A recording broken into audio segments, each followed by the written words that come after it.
about to have an amazing afternoon hearing from some people who are going to actually, literally, change the world. What I want to talk to you about to get ready for that is what that process looks like. What does it mean, change the world? What is this thing we call innovation, right? So here's the punchline. You're all innovative. We're all innovative. Otherwise, we wouldn't have been able to take over an entire planet being small, soft, pink creatures who are kind of hairless, don't have claws, don't have teeth, don't run very fast, and whose young take 5 or 6 years before they can even move around on their own. And yet here we are, planetary conquerors, for good or for ill. I think by the end of today, you're going to agree that it actually is for good, after all, perhaps. So let's begin here. What is innovation? We have to have a definition. Promise we have to have a definition. So let's start with artistry, okay? Artistry is making stuff. Right? It's forms, it's painting, it's sculpture, it's digital art, it's whatever that means. So that's the process of artistry. Then there's this one, creativity.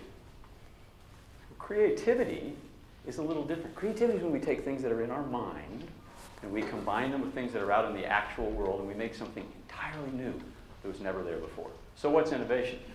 Operating definition for the day, innovation is this. It's the applied confluence of those two things, creativity and artistry, at an intersection where we apply wise action over time for a particular purpose that creates a measurable change. It ain't innovation unless something moves, right? So change is what we're about. Hopefully we can measure that change. So why don't we just all run out and innovate? Well, because maybe we don't know how, or maybe we don't know that we do. So here's the first concept I want to share with you. And this comes from my Buddhist teacher. His name is Thich Nhat Hanh. He's a Vietnamese monk. He lives in France. He's about this tall. He's really funny and he scares me to death, but he doesn't mean to. All he talks about to us all the time about is now, present moment, right? Why? Because it turns out that the physicists agree that the present moment is the only real moment there is. Now and here are the only places we can actually operate from to create that change we want to go create. Even though the change may be in the future, we can't create the change in the future. We have to create the change now, okay? So now is the first concept. The other thing I want to share with you is, besides now, there's the concept called interbeing. It's a word my teacher hopes to get into the dictionary. Here's what it means. It means you're in a village of innovation all the time. Even if you live all by yourself, you're still connected. So when we talk about innovation today or innovation villages, I want you to think about your Cub Scout troop, your church, your neighborhood association, your Fortune 50 company that you own, whatever that innovation neighborhood is. We're all connected in it. Okay, here's the next piece. I failed Algebra 1 twice. I took it in the 9th grade from Mr. Leonard. He told me I was stupid and I'd never be able to get it, so I took it, got a D in 10th grade, never took another math class my whole life. But I love math because it does amazing things. So when I worked for Disney, I ran a division, and once a year we had to do a capital budget. And that's where you make this wish list of stuff you want, and then you go give it to the finance guy, and you say, here's how much it costs and here's how much money I'm going to make with it. And then they would go into the evil finance guy cave, and they'd come out later, and they'd have this answer and say, all right, you get these 4 things, you don't get those 3 things. Well, how come? Well, they had this equation. They had this thing called net present value. That equation up there is actually a time machine. It lets that finance person say, this expenditure now is actually going to be worth this much today, counting all of its future activity. I went, that's amazing. It's a time machine. So what if we married that mathematical time machine concept to the concept of the Buddha's now? And I think we would get something like this, the net present moment. So what's that? Well, it's fascinating. It literally is a way that we can move from today into the future and bring all that back to the present moment. It is the time machine of the innovator, and it says, I can be brilliant, I can make a change, I can already know what it is, and I can do it because I'm staying right here in the present moment. Now, there's a couple things we've got to overcome. This is the first one. Anybody recognize that face? Yes, we've all made that face. This is fear, right? So what is fear? Fear is a mental formation. Words of the Buddha. It's a mental formation. It's something we make up here. And you can play with fear if you like. Here's an experiment you can run. Next time you're afraid, ask yourself if you're afraid of what's in front of you. You won't be. The answer is you're always afraid of something you can't see. So fear is this story we make up. In innovation, it goes like this. What if I try this and I'm wrong? Or I make a mistake? Oh, what if I make a mistake and they kill me? What if I make a mistake and they kill me, and then after I'm dead, they say he was wrong? Right? We hate being wrong. There's nothing worse. So that's the first enemy. We call that the far enemy of innovation. It's not called far because it's far away. It's called far because it's the opposite of innovation. But that's not the real bad boy. This is the real bad boy. This is the #1 impediment to innovation, success. We call it the near enemy. Again, not because it's necessarily closer, but because it mimics the thing itself, right? Success makes you think everything's good. It's all fine. Bottom line looks good. Everybody's happy. We're all doing really well. Shareholders are happy. Whatever your metric is. Innovation will cause you to become complacent. Another mental formation. So what we're trying to do here is move past this place where we have these two fears. What I've done today is suggest that I've asked 5 people to join me with you. They're all experts in innovation. We're going to talk about 5 things that we can all do to overcome these enemies of innovation and create the future we want. So here we go. Everybody recognize that face? That's Mohandas K. Gandhi. And he was an innovator. He innovated an entire subcontinent. He changed India, and it wasn't easy. And this is a direct quote. Secrecy is a sin and it is to be avoided. So what's that got to do with innovation? Well, I would suggest this. Openness is the first great tool of innovators. You stay open. There are 3 doors of openness. Here's the first one. Don't hold on too tight. Have views, have ideas, have concepts, even have beliefs. Be careful with those, but have them anyway. Just don't hold on to them. You put them out there and you say, hey, I think we should paint it purple. Or green. You know, don't cling, right? Let it go. Float it out there and see where it goes, right? That's the first one. Don't clutch. Don't grab. Second, don't be a hog.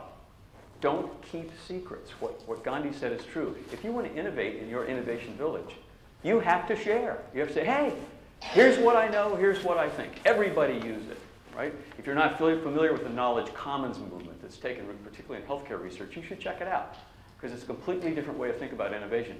We put everything we all know out there. Anybody who wants to use it uses it, and we worry about how we're going to get paid for that later. Very interesting idea. So generosity, the spirit of generosity and sharing of information. The last one is never throw anything away. At Imagineering, we had a boss, and he was a scary guy.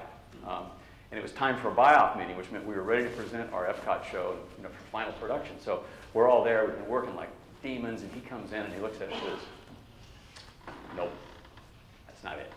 You guys need to redo that. Go back to the drawing board. It was 10:30 in the morning. We were so crestfallen, we decided to head for the bar.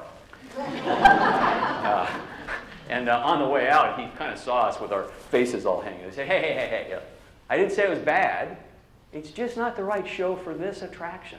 That's a great idea. Put that in a drawer. We'll do it. Now go in there and get it right for this show. So recycle everything. Great innovators, in the spirit of openness, don't ever throw anything away. And you don't poo-poo other people's and throw theirs away either. Okay, moving ahead. This guy, everybody knows, everybody should know, and he's enjoying a lot of new fame, I think, because of the internet and Facebook. He's really out there a lot. That's Albert Einstein, and that's a direct quote from him. He's a guy who was mainly curious. By the way, he was a terrible mathematician. I like to think I have that in common with him. So here's the first step for being curious. You stay in what we call in Zen beginner's mind. When you're a beginner and somebody says, hey, how do you do that? What do you say? What do you say? I don't know. I don't know. Okay, so beginner's mind is the opposite of expert mind. Here's the cool thing. For beginners, the possibility waves, to borrow from physics, of every possible solution are available because you don't know. For the expert, nope, that's the way you do it. This poor expert is locked in. So once a year, I go play in a charity golf tournament, which is really funny to see. Because I'm not a golfer, but I go out, and about the 8th hole, the people I play with are cussing at each other and throwing their clubs and smacking trees and doing all this stuff, right? And I'm kind of, hey, the sky's blue, green grass, birds are singing, beer's cold, And finally, one he said, well, how, you're not playing better than we are. How come you're so calm? He said, because I'm not a golfer. Right? I don't care. If I ever even hit it once, it'd be a miracle, right? That's beginner's mind. It keeps you open, right? The other one is this one. We tend to go into a situation and say, all right, this didn't work. Let's do a postmortem on it and figure out what broke. It turns out if you do the opposite, which is the thing called appreciation or appreciative inquiry, you say this, hey, that really worked good. And then your buddy can come in and say, yeah, how did we do that, right? Let's do more of that. So in innovators' world, you look at that appreciation of what's going well. And that gets you where you want to go. All right. This guy I've never met. His name's Jose Mateo. He runs a dance company in Atlanta, Georgia. And this is a direct quote from him. No one should ever be excluded from a dance. Literally no one.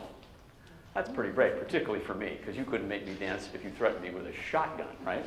On the other hand, in the presence of somebody like this, I just might give it a try. Well, what's this inclusivity thing mean? Here's what it means. If we run a general distribution curve of any population against any metric called we want to move something forward, what's going to happen is you're going to get this distribution. About 20% are going to be Eeyores. We all know Eeyore, right? Hey, Eeyore, beautiful day. It'll probably rain. That's Eeyore. About 60% are going to be Pooh Bears. How you doing? I'm fine. I was fine last week. I'll be fine next week. Be fine, you know. And then 20% are Tigers. Boing, boing, boing, let's go! You know, whatever it is, right? Okay, so if you want to do maintenance, just kind of keep things are, it's about command and control and management and all that stuff. That's not going to get you innovation, though. And the management guys will tell you, and if there are any management consultants here, I apologize right now, the management guys will tell you, you spend all your time in the middle with those Pooh Bears because those are the ones that really get it done. You ignore the ones on the left because you can't fix them, and the ones on the right don't need you. Wrong. You want to innovate?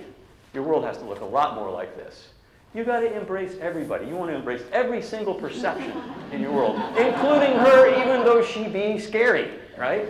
She's got something to say. If we ignore those people on the left and ignore those people on the right, we're not going to get a brilliant, innovative solution. So practicing wild embrace is a great skill set that innovators employ. And you'll find out that you can even do that with people you don't know. How? You ever heard of Facebook? I mean, there's lots of ways to embrace thinking now that we never had before. It's an exciting time to be out innovating. I don't know if you know who that is or can read a signature. That's Leonardo da Vinci. I feel close to him. I just got back from Europe. I went to the Louvre and got to see some of the paintings. And by the way, the Mona Lisa thing, you know, I'm sorry, but it's just been trashed because it's 300 people all going like this with their cell phone. And there's this postage stamp over there with this lady on it. So I'm only going to go back to see the Mona Lisa if I can go when it's closed. But besides that, he painted a lot of stuff. And that's what we know him for. Yeah, well, here's the truth about this guy. He was a bad boy. He was a total bad dude.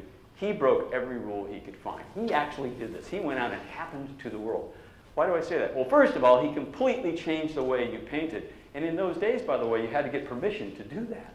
The church mainly said, these are things you can put in, these are things you can't put in. Kind of like broadcast censors today, you know, before there was cable. Most of you are too young, forget it. So he not only changed painting, he went farther than that. He said, by the way, I'm going to be a scientist, I'm going to be an inventor, I'm going to be a sculptor, and I think I'll invent this new thing called the Renaissance Man. Change the way humans acted on the world. That is iconoclasm, friends. That's not incremental. He didn't say, maybe a different shade of yellow. He blew up the world. So how does that look? Well, it kind of looks like this. You go big. Innovators go big. You can always dial it back in, right? Guy on the left playing a silver trumpet. Why is that slightly innovative? Well, because they're mostly brass. So the silver trumpet looks a little better, you know, sounds a little sweeter maybe. The other guy, Dizzy Gillespie, played a trumpet that was bent at a 45-degree angle out of nowhere for no apparent reason, and he would never say why he did it. He didn't just incrementally improve the trumpet. He iconoclastically broke and improved the nature of how jazz got played and redefined the entire world of jazz. So iconoclasm is important. Let me just share one other example with you. So I'm up here talking about innovation, right?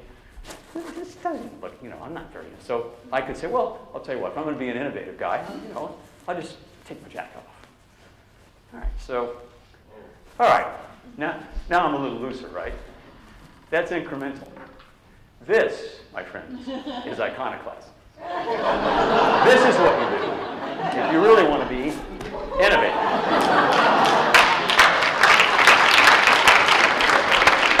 So once you get that going, you know, what has happened here, in case you didn't notice, is that we are now about to have a completely different conversation, aren't we? Yeah, that's right. Okie dokie. So, I lost my clicker. So this is iconoclasm, right? Don't be afraid to blow stuff up. Blow stuff up. You can rebuild it. You got it there in the first place. Here's my fifth one. This is my friend Stuart Brown. Now, you probably haven't heard of Stuart Brown. He's an amazing man. Stuart is a psychiatrist and spent most of his life studying serial killers. Here's what he found out. None of them played. The common thing about people who are mass murderers is that they didn't play as children for various reasons. So when he discovered that, he said, you know, there must be something about whatever this play thing is that's really important. So he studied it his whole life. And he established something called the Institute for Play, and he's gotten to be a good friend of ours at Ideas, and I'm on his advisory board. And this is what Stuart would tell you about play. It's the most powerful thing in the world. So innovation requires you to be dedicated to play. some things happen when you play. It's kind of a drug. It's kind of a mind-altering activity. For one thing, you lose all sense of time. You just are in it. You talk about the present moment, you know. No sense of time whatsoever. You lose your sense of self. Play, when they test it in animals, and by the way, humans aren't the only animals that play. There's a great video of a crow. He's on the side of the hill in a little patch of snow, and he hops up the top and falls over and slides down, and hops up the top.